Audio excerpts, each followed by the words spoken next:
Welcome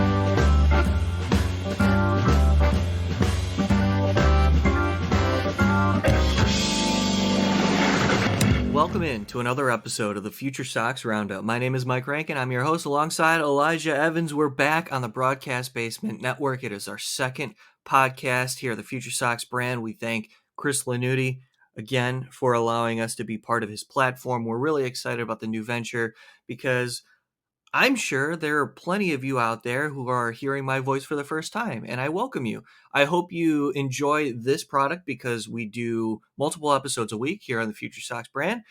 Future Sox podcast released every Tuesday. Myself and James Fox put together, about 45 minutes, maybe a half hour's worth of content, talking about the main stories of the Chicago White Sox, covering all aspects of the organization. Here on the Future Sox Roundup, we really want to have our vision tunneled to specific players, happenings within the organization, breaking down performances, and that's what we're going to do today. We have a lot of news to catch up on first, so let's get right into it. The Chicago White Sox made 3 hires. Chris Getz is bringing in some friends into his front office. Josh Barfield, formerly of the Arizona Diamondbacks, he is named the assistant general manager. Brian Bannister, former pitcher and director of pitching, is now the director of pitching for the Chicago White Sox, spent time in San Francisco, also played in Kansas City, has a history with Chris Getz. And Gene Watson, formerly of the Kansas City Royals, also coming over to the Chicago White Sox. He was formerly vice president of scouting for Kansas City, so I'm sure he and Josh Barfield are going to work together. Andy Barquette, currently director of hitting, oversees all minor league operations on that end, still part of the organization, so I think that's a positive. Mike Shirley, also still part of the organization. I think that's a positive. We'll have way more information on all of these hires coming up soon on the Future Sox podcast. We're working on getting experts on to talk more about it because we want to learn as you do as White Sox fans. Today on tap, we have to get to a couple of bits of information. One, the Arizona Fall League roster is out for the Chicago White Sox. We're going to go through the names as well as the names that we want to highlight who participated in Single A this year. That includes the Low A Kannapolis Cannonballers as well as the Advanced A Winston-Salem Dash. Let's go through the names of the Arizona Fall League participants for the Chicago White Sox in 2023, and we'll welcome in Elijah Evans as well. Right-handed pitcher Addison Coffey, right-handed pitcher Yosimar Kuzin, left-handed pitcher Jake Eater, left-handed pitcher Frazier Ellard, right-handed pitcher Jordan Leisure, shortstop Colson Montgomery, third baseman Brian Ramos, and outfielder Jacob Berg. So there's a lot to get to here, Elijah. First and foremost, let's highlight the Arizona Fall League roster. It was anticipated that Colson Montgomery was going to participate. He had a late start to the year. We talk about it ad nauseum. He finished the year strong. He started the year strong once it began, and now he's getting a little extra playing time with some pretty competitive competition. So I'm looking forward to the names that will participate and that we'll be following in the Arizona Fall League. How are you feeling about this list? First of all, I'm very excited to be back, Mike, and it's good to be talking with you. And I'm feeling really good about this list. I'm liking it. It's exciting. I think the White Sox actually put together one of the more exciting groups of players that's heading to the Fall League. And like you said, starting with Montgomery and Ramos, Colson Montgomery is a great player. He's probably the top ranked prospect at the Arizona Fall League when you look at consensus rankings. And he's a guy that, he didn't get enough innings this year. And he showed a lot of the same stuff we've seen the last year and a half from him when he was on the field. But, he only got to put together less than a month and a half of games in Birmingham. So this is a great opportunity for him. And Brian Ramos, additionally, missed a little over a month to start the season. So he was limited to around 80 games this season instead of, a full 100-something in Birmingham. So it's great for these two just to get innings. And they are a big part of the White Sox future. There's a real chance that the left side of the infield in Chicago, post Tim Anderson and Yohan Moncada, is Brian Ramos and Colson Montgomery every day by, 2025, realistically. So these two getting innings against a lot of competitive pitchers and a lot of, top prospects is huge. It's going to be great for their development. They need these innings. They need these at-bats, and it's just going to be really fun to watch what they can do. And this is a time where a lot of prospects take that next step in their pedigree, and they really make a jump to being, more nationally regarded as opposed to just within the system. And I can definitely see that happening for either Montgomery or Ramos. Additionally, Jake Eater is a guy who Fans were not happy about the Jake Burger trade, and we've talked about that ad nauseum. But Eater has a ton of potential. He showed it many, many times for the Marlins prior to his Tommy John. This season, he wasn't right when he came to the White Sox. He was working on his mechanics. That the focus of this season for him was getting his body right, getting his body back in throwing shape, working on his lower half. It wasn't working the way he wanted it to. He told me that a while ago, and it's just you need to get your body right coming off Tommy John. And for him, now having a chance to get some innings under his rep is just like Montgomery and Ramos. It's huge. And Eater is a guy who I still have a ton of hope for. And I think a lot of people that have watched him carefully know that he has a lot of upside, but he needs more time to really continue to work on his body and get these innings under his rep. And the Arizona Fall League is the perfect opportunity to do that.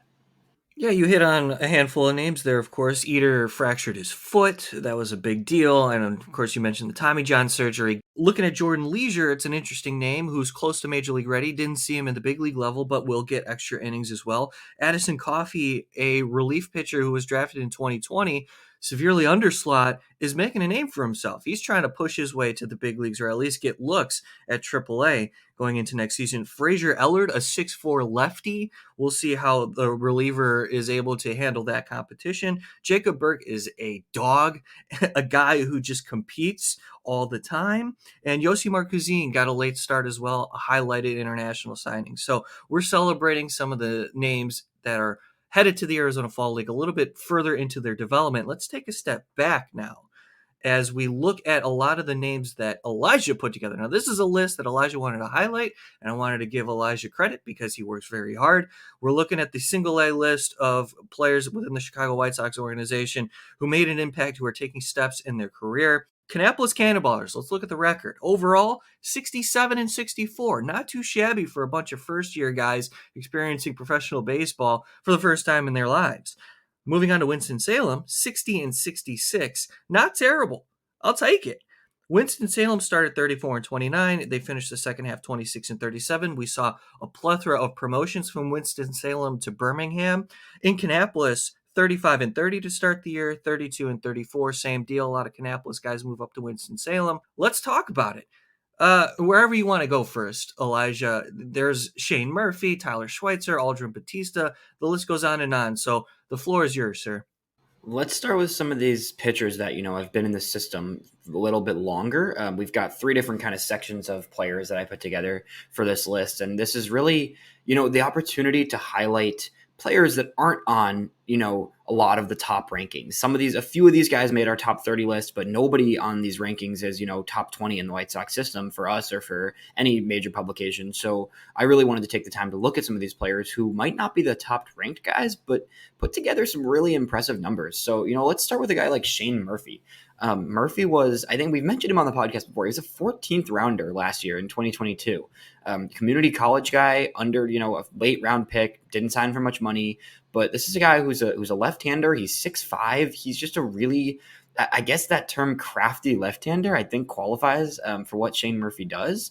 He put together, in his first professional season, this is almost 100 innings of pitching.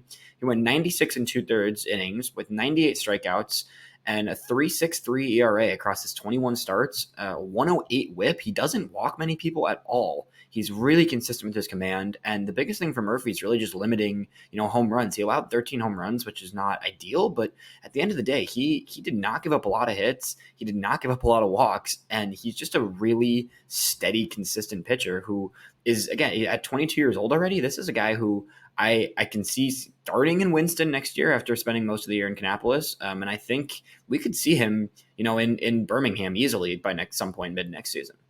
Looking at Shane Murphy, the whip stands out to me. And at 22 years old, getting through a full professional season, making 21 starts, close to 100 innings, that's a massive win. So in terms of age, an advanced arm, participating in low A, got a full season under his belt. You talk about the way he kind of peppers hitters with his repertoire. Wonder how that's going to play in the next level. Who do you got next? Tyler Schweitzer, let's go. Sticking with the 2022 draft, it's kind of exciting when you look at this last year's draft from the White Sox. There's there's a very large portion of the players the White Sox drafted last season that looked like they could be, impact players in the future this season and showed themselves as guys who are worth monitoring. And Schweitzer, similarly to Murphy, he actually ended up finishing his season in Winston after 13 starts in Kannapolis, made 10 more appearances in Winston. But he's a guy who, again, first professional season, 23 years old, small left-hander, kind of, again, that crafty type of thing. And he 121 strikeouts across 107 and a third innings. It's really worth noting that Schweitzer's got some really nice stuff. And he's a guy who I think is still kind of underrated. He was ranked 25th in our top 30. And I think, he had some bumps this year. I think his biggest thing is his command. 45 walks is something you'd like to see cut down, but you can live with 45 walks in his first professional season if you're striking out 121 guys and continuing to have success at the next level. Once he got promoted to, a 3.86 ERA in Kannapolis and a 4.08 in Winston. So not a huge drop off in his numbers once he got promoted. He was getting hit a little bit harder, but generally speaking, still racking up the strikeouts fairly consistently and just doing a lot of the right things. And he finished the season on a really good note. His August, he had a 2.35 ERA in August in Winston-Salem. So this is a guy who, you saw the bumps throughout the season, but first professional year, left-hander, got some really nice stuff. And Schweitzer's another guy from last year's draft that is going to be somebody we want to follow.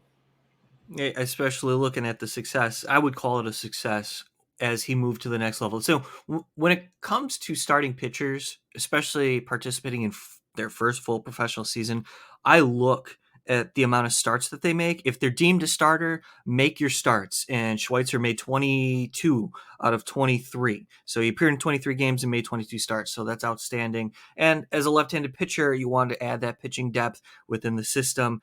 A year of development, we know these guys are far away participating in low and high A, but these are the steps. It's the first steps to getting to that next level. And look, we had a conversation, Elijah, on the top 30 discussion regarding Aldrin Batista because his stuff flashed. Yeah, Batista is a really exciting arm. I think Batista is one of the more exciting arms. That was, the White Sox, we're going to get to another guy after this, but the deadline was a success. And people can look at it how they want, but the deadline brought in some really talented players. And Batista was one that wasn't even, a headline at all. He was brought in in exchange for international signing money, which the Dodgers went and used to sign a big-time prospect, which is fine.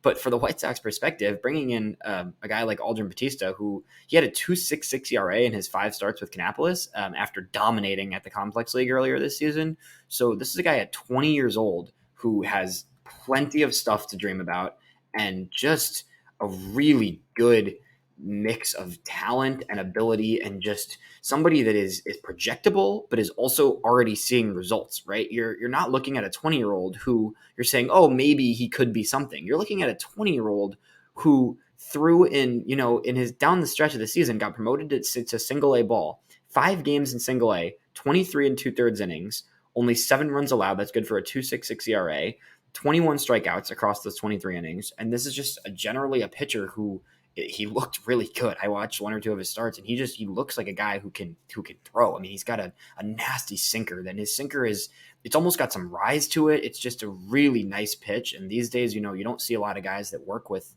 primary fastballs as opposed to, a 2-seam or a sinker or whatever it might be.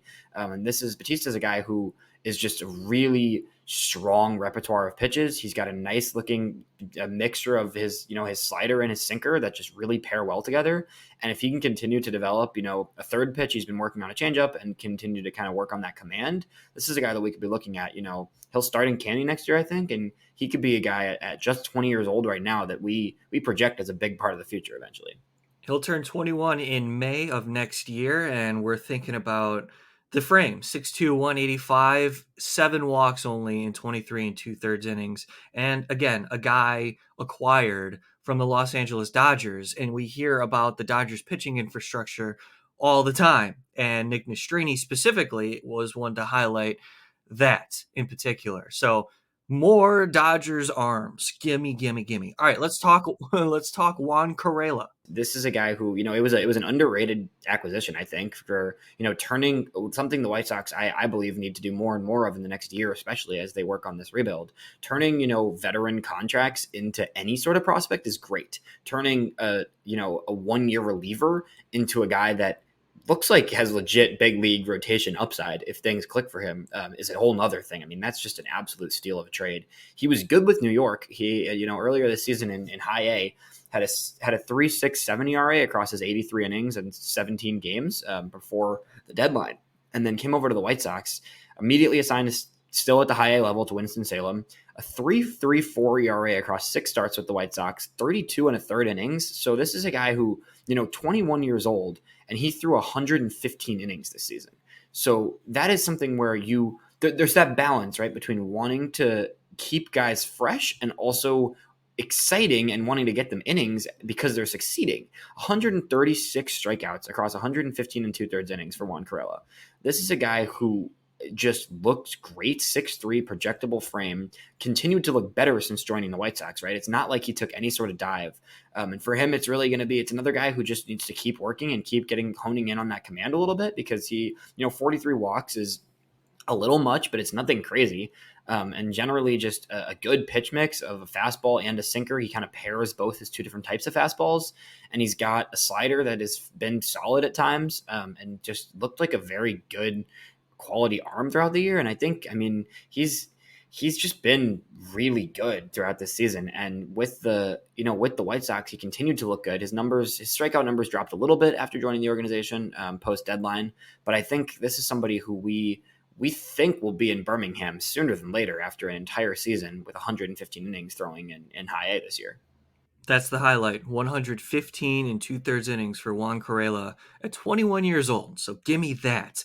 Ronnie Hernandez we were talking about pitching. Let's move on to just a catcher that we'd like to put on your radar as White Sox fans. He's an 18-year-old international signing out of Venezuela, and he's caught already 80 games in his young professional career, now 35 last year in the Dominican Summer League. This year, spent his entire season in the ACL, which is at 18 years old, I don't know, a year and a half. He's playing against players about a year and a half his superior, and was catching throughout.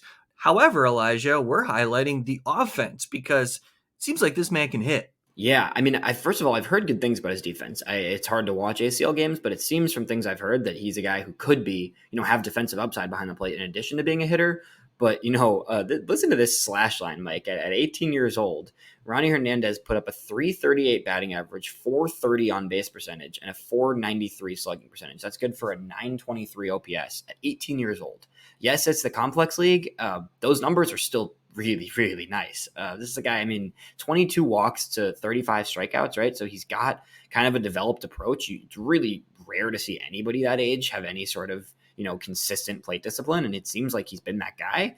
In addition to, in 45 games, right? He's, 12 doubles, 36 RBIs, not a ton of power upside, but somebody who, 18, he's still growing. He's 6'1", he's 200 pounds. He's still a young guy. He still definitely has room to grow and gain into, ease into some of that power, but generally just a consistent hitter, really quality contact skills, and somebody who, looks like a way more refined than you expect from an 18-year-old catcher. I think he'll be in Canny next year. And he was there at the end of the season on the development list. He didn't play any games, but he was there to kind of get the lay of the land. And I think there's a most likely he'll start the season in Canny, and that's going to be somebody who we, for a system that didn't a year or two ago looked like it had absolutely no potential catchers, it has added, Edgar Caro, and we talked about Calvin Harris in the draft, and Michael Turner, who we're going to get to a little later, and just generally it's a way deeper catching system. And this is now the youngest guy who's kind of can be the project catcher at the single A level. Continuing on the catching front, we got to talk about Michael Turner, as you mentioned. This is somebody that we highlighted early in this podcast development because, first and foremost, Michael Turner was showcasing the pop. So this is another guy from last year's draft, 9th round pick last year. He was drafted out of, 5 years of college at Arkansas. So this is somebody who has plenty of experience against high-level competition. He immediately went to Winston-Salem and produced. 871 OPS, over a 300 batting average, tons of walks, more walks than strikeouts, 64 walks this season as his first professional season. Walking 64 times at any level is pretty insane. And then just, 26 doubles. So gap to gap guy, really consistent with the bat, has good discipline, just an all around very well-rounded hitter. Not a ton of power upside like you see with 4 home runs, but the 26 doubles, that accounts for a lot of what you need to see from a guy. If he's not going to hit a ton of home runs, he's driving the ball all over the field and making things happen at the plate. And he's probably the best hitter throughout the season at Winston-Salem. Overall, that was of the guys that were there for the majority of the year in Winston.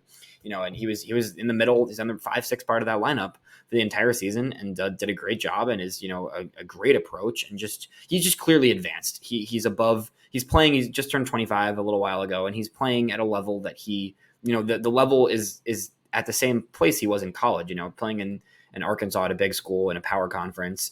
He has the experience at this level of competition, and he really should be starting in Birmingham next year if it was my decision, just because his age and we've seen him. I mean, he did everything he needed to do to prove that he can hit at the high A level. So I'd like to see him continue to rise. And like we said, this is a system that has some serious catching depth now, and it'll be interesting. I think the only reason he wasn't in Birmingham towards the end of the season was because Edgar Caro was there, and you're trying to get Edgar Caro as many possible innings as you can. So if Caro is still in Birmingham to start the year, maybe Turner does still start in high A just because you don't want to block him. I mean, maybe Turner is even in Charlotte soon enough. I think that's not crazy to think about. I think again, 25 years old, left-handed hitter, who just is, great. He was great all season with the bat. There was some dips here and there, but he was really just the most consistent hitter in Winston-Salem this season. And is somebody who, I hope he can stick behind the plate.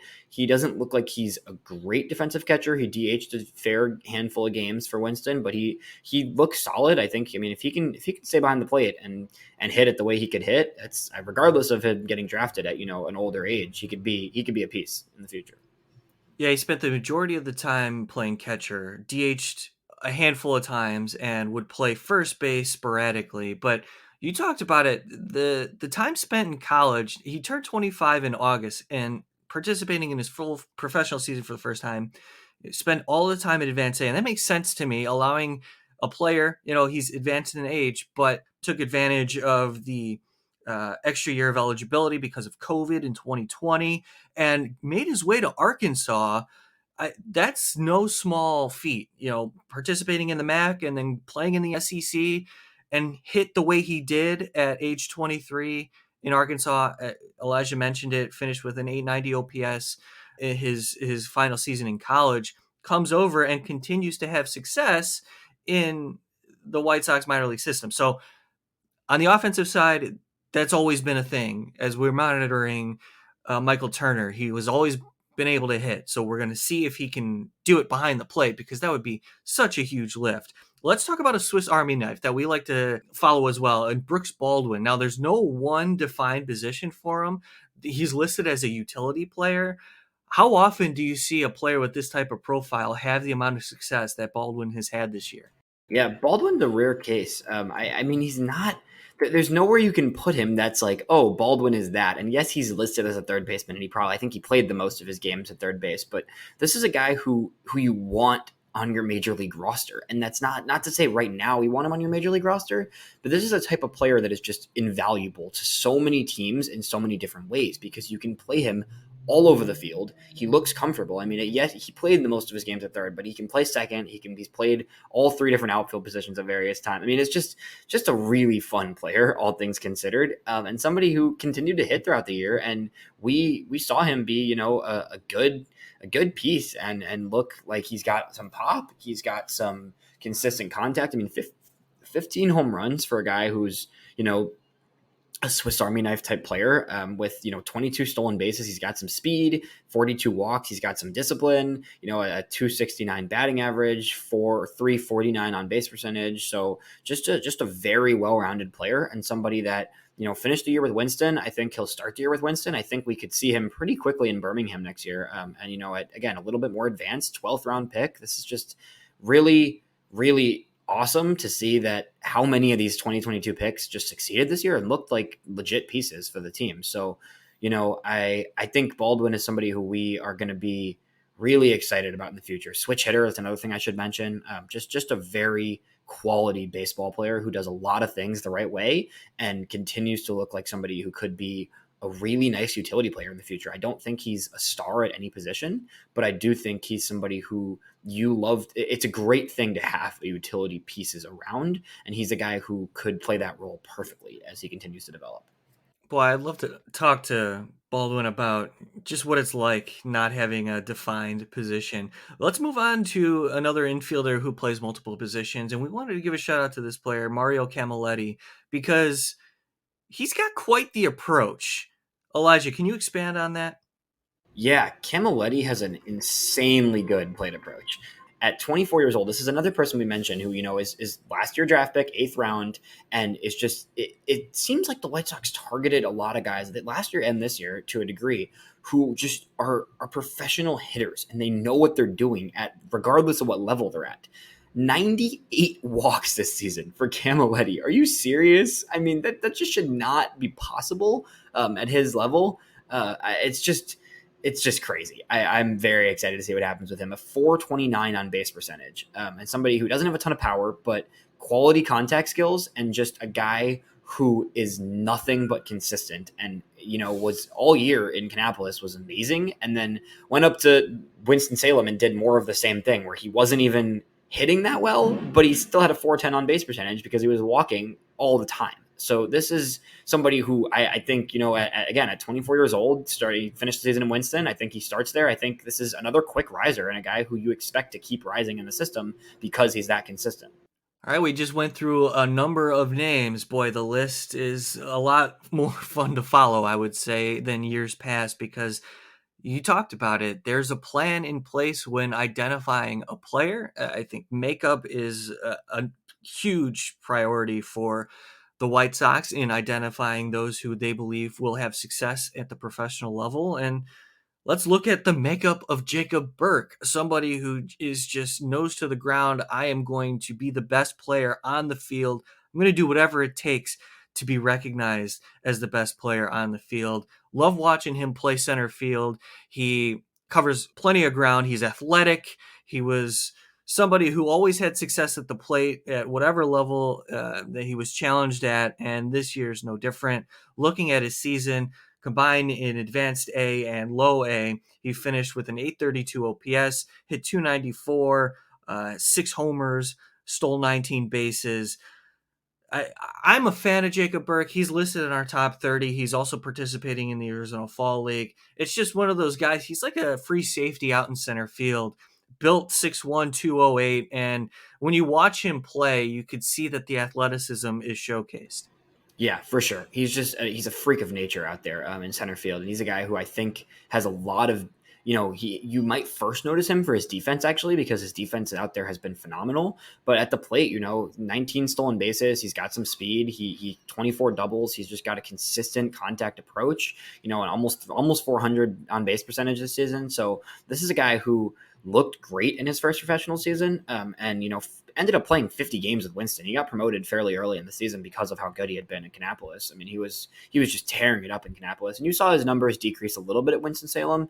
There was a few games where he looked a little bit overmatched at times, but generally speaking, still a 377 on base percentage at Winston-Salem at high A level in his first professional season.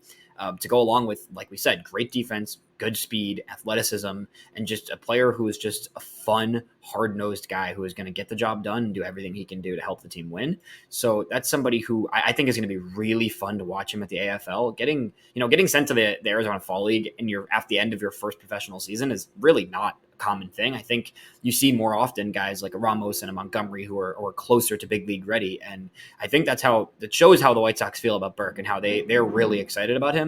And I think he's a guy who could keep rising. 22 years old with that type of defense and athleticism could continue to be a guy that we have to keep on our radars based on how he performed this year. So it'll be interesting to see if his bat can kind of continue to elevate next season.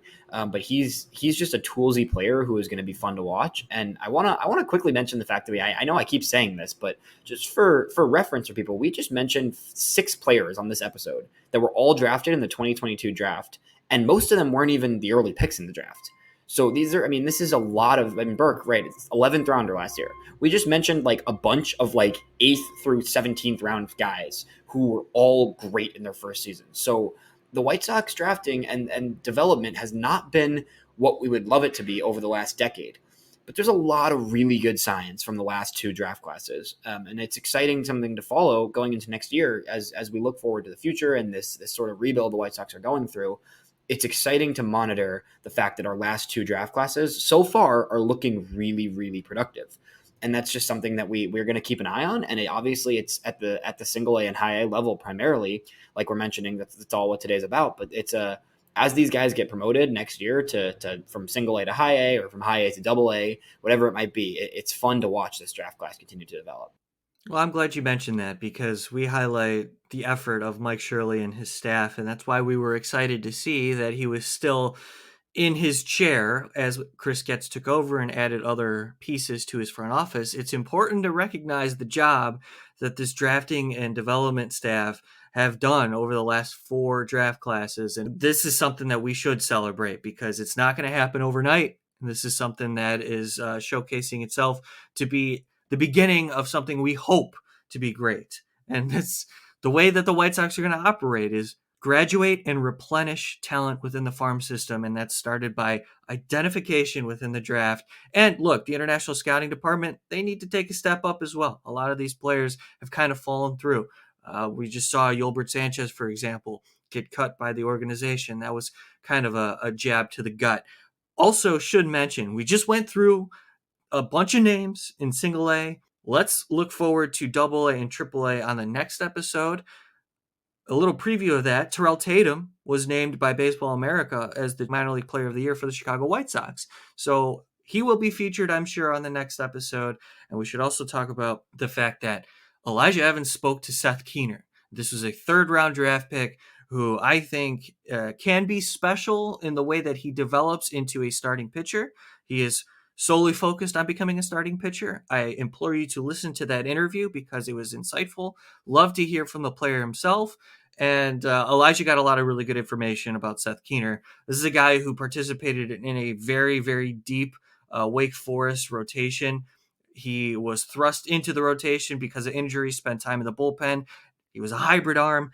Now he's a full-time starter. So love for you to hear the insight of a unique player. So Elijah, great work there. Great work today. Really looking forward to the next episode next week's final thoughts as we wrap it up. Yeah, I'm looking forward to the future of this team, and I'm looking forward to the Arizona Fall League. I hope everybody checks out the Keener interview. He's a really, really interesting guy who gives a cool perspective to the way he's approaching pitching and the way that he just approaches his game in general.